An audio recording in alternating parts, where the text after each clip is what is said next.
Here is one documentary you should watch on Discovery Plus, and it's called The Chameleon Killer.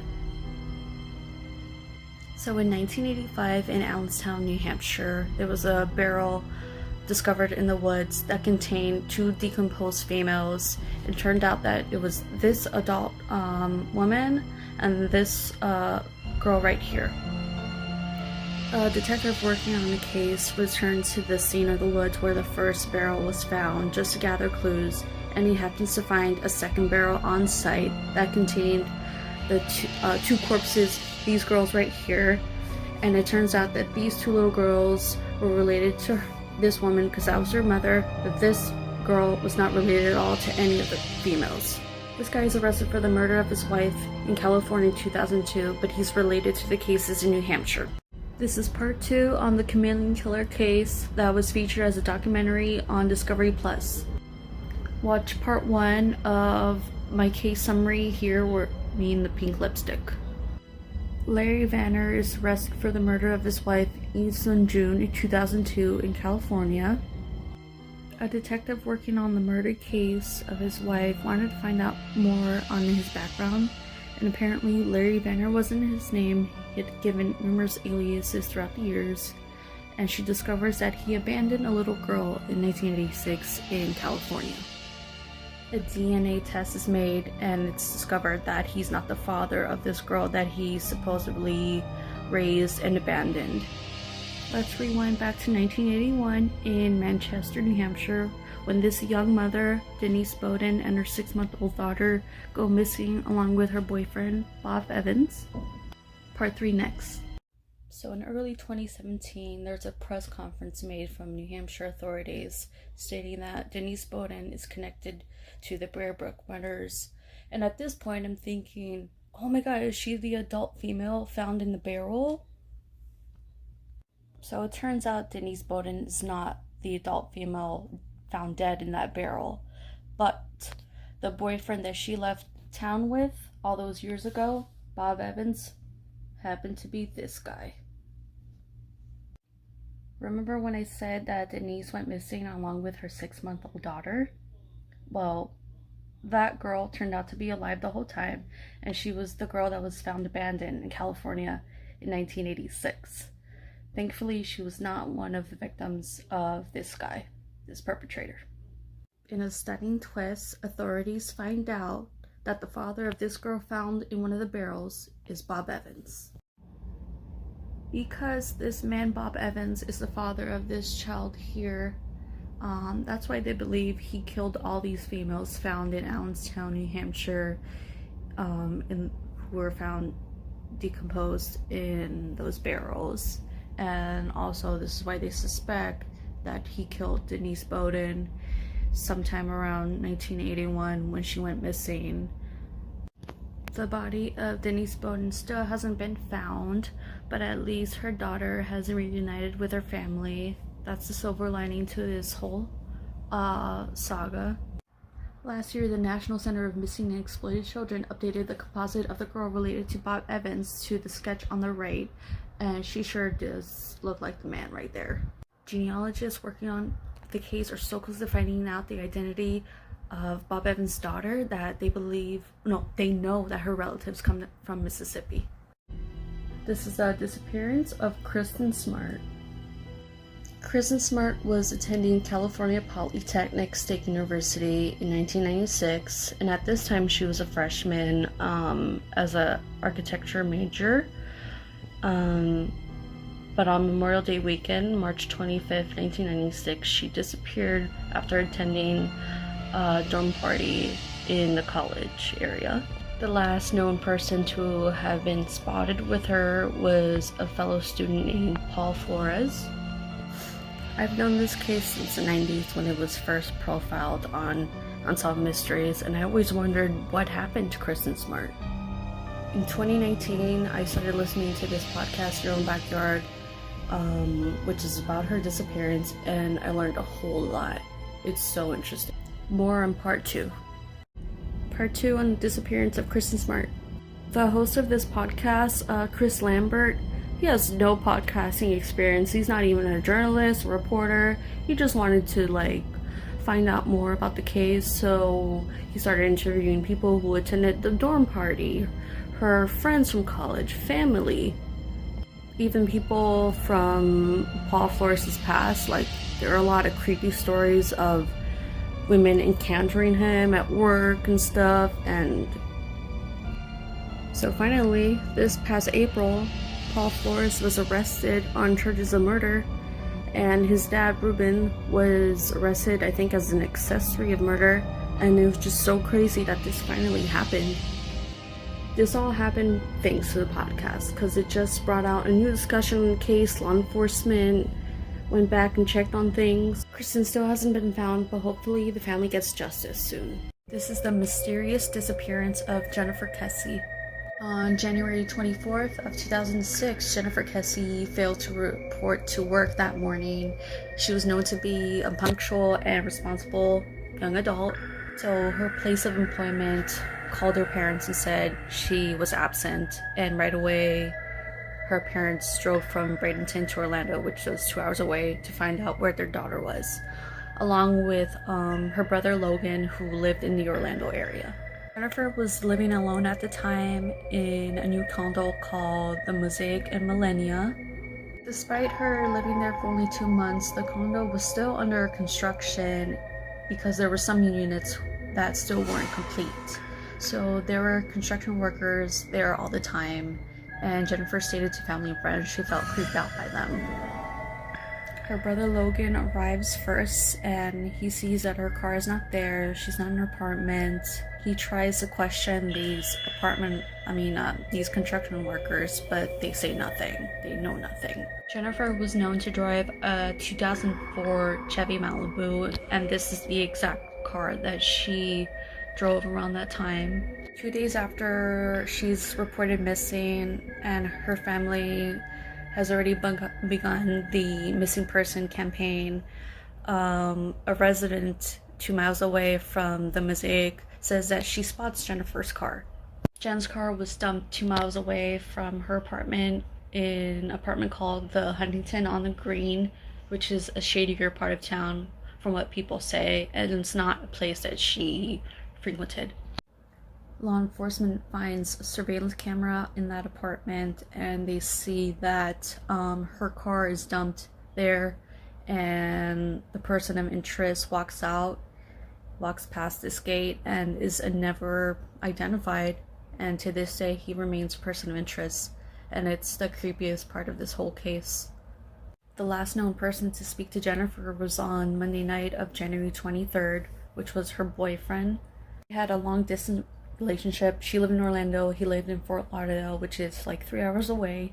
And actually that weekend before she disappeared, they vacationed together in St. Croix. They arrived back in the States on Sunday night actually, and she decides to stay the night with her boyfriend and drives next morning straight from Fort Lauderdale to Orlando. And she actually did show up for work on that Monday. On that Monday after work, she talks to her parents, she talks to her best friend, and she talks to her boyfriend, and everything seemed normal. Something might have happened that Monday night after she went to sleep, or that Tuesday morning getting ready for work. We don't know. Jennifer Kesse still remains missing 15 years later. So this is a follow-up on my Jennifer Kesse video that I posted today. There wasn't enough information that I said that could last for 3 minutes, so I'm just gonna mention it here. And also I just want to show off my Forensic Files candle.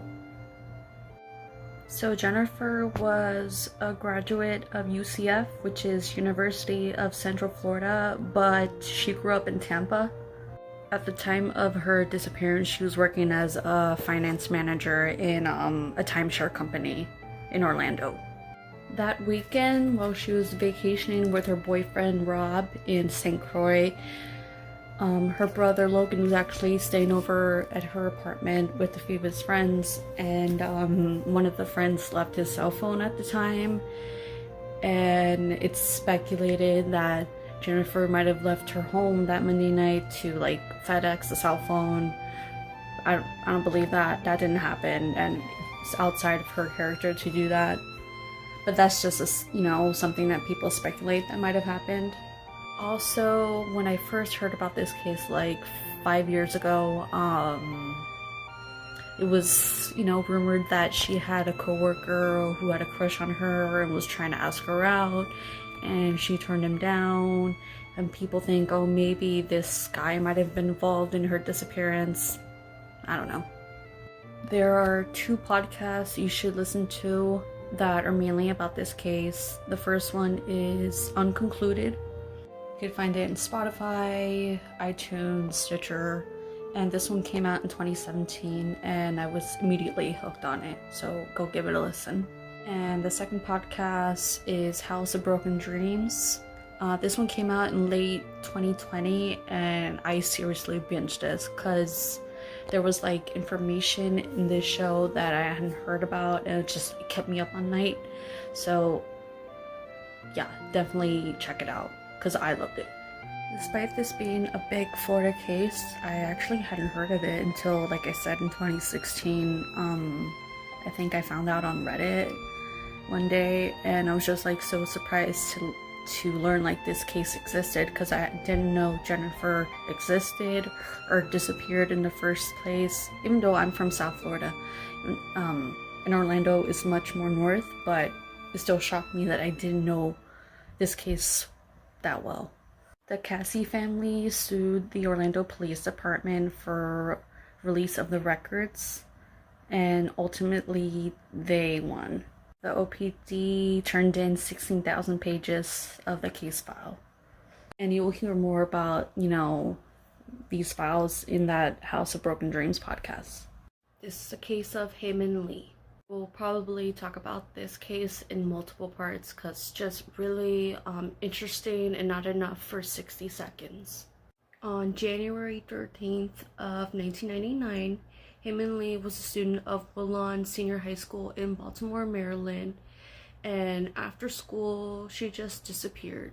Her normal routine of the day included picking up her little cousin from daycare, and Hae-Min Lee failed to show up.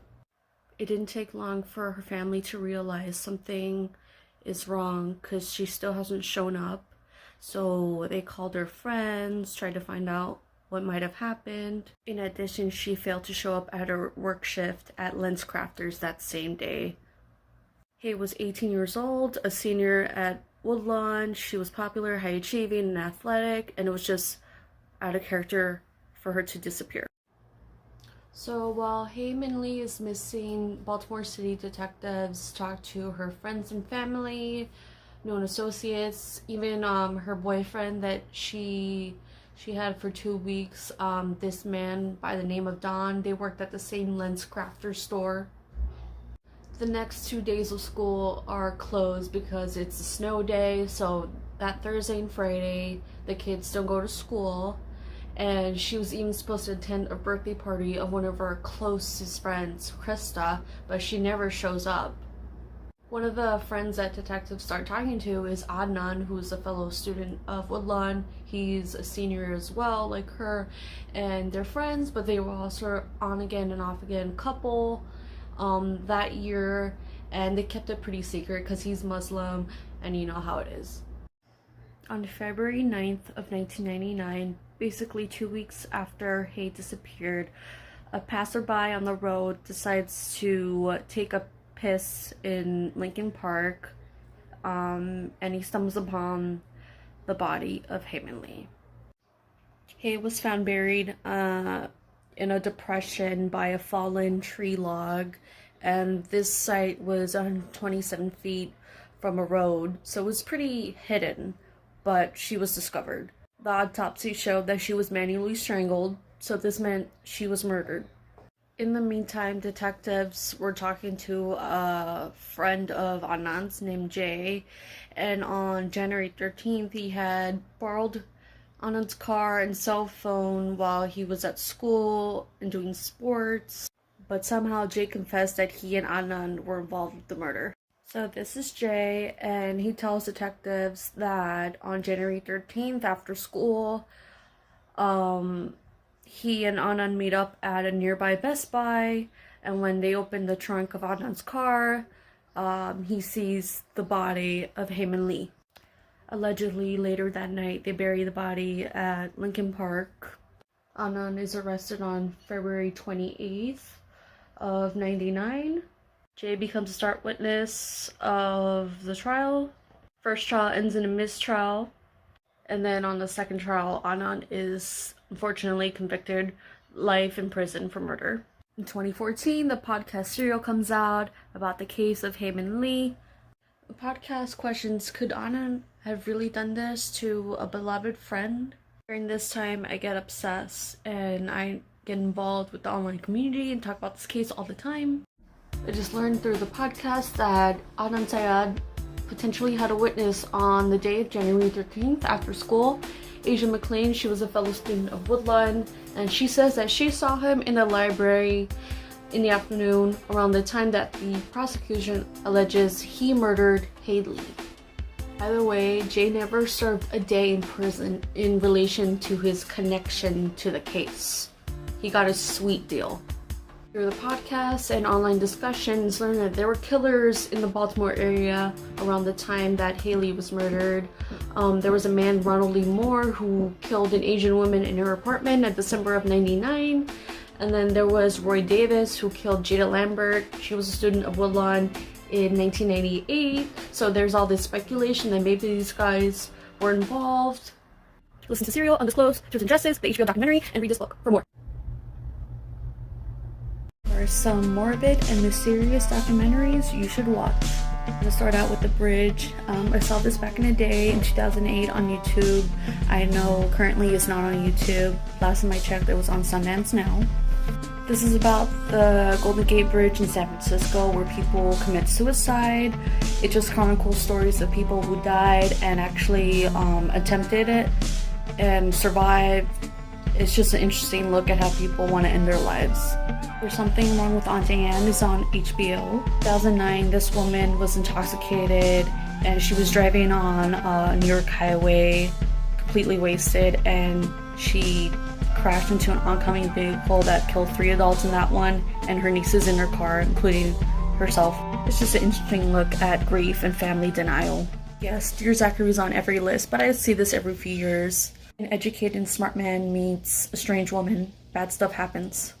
True crime documentary recommendation. Who Killed Garrett Phillips is on HBO or HBO Max if you have that. And I caught wind of this case this week, actually through Dateline, and they did a profile of the case, and I was actually pretty fascinated by it. So it made me want to watch this one that's on HBO. This kid, he was only 12 years old. He was found murdered in his home in Potsdam, New York, which is basically a small town where everybody knows everybody. Without giving any spoilers, the police pin it down to one guy, and they think this is it. It's a pretty frustrating watch at times, without giving any spoilers. This is such a baffling, crazy murder, because it happened so quickly after you arrived home from school. So definitely check out this documentary if you have HBO. So you've probably been living under a true crime rock, because for the last month I've been watching this docu-series called Relentless on Discovery Plus. Luckily for you, if you sign up for Discovery Plus, you could watch the whole series, all 6 episodes in one day if you want.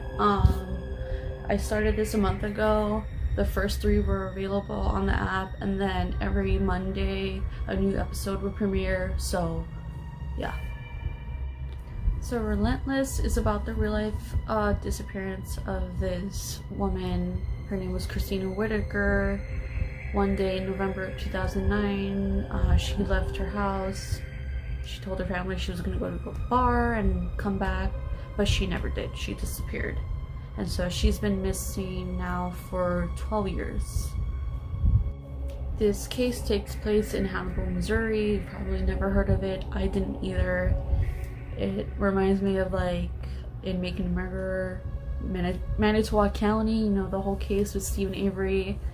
You know, this was once the home of Edgar Allan Poe, and now it's just kind of this rundown rural town. This is Christina Fontana. She's a filmmaker. She's the person behind this docuseries, and she's front and center the whole time. And she first meets Whitaker's family in 2010 and gets like obsessed with Case. So she was on it. She's still on it for ongoing like 11 years now. Basically, it's about her journey through this case. There's a lot of twists and turns, and when you see the docuseries, you know, you're probably gonna want to binge it the whole night because there's some shit that happens. Christina talks to family, friends who are associated with the missing girl, and even persons of interest and suspects, which is an interesting angle that happens in a docuseries. This documentary has gone under the radar, but I know if more people knew about it, they would have been like talking about it obsessively on the internet, like when Serial and Making a Murderer happened.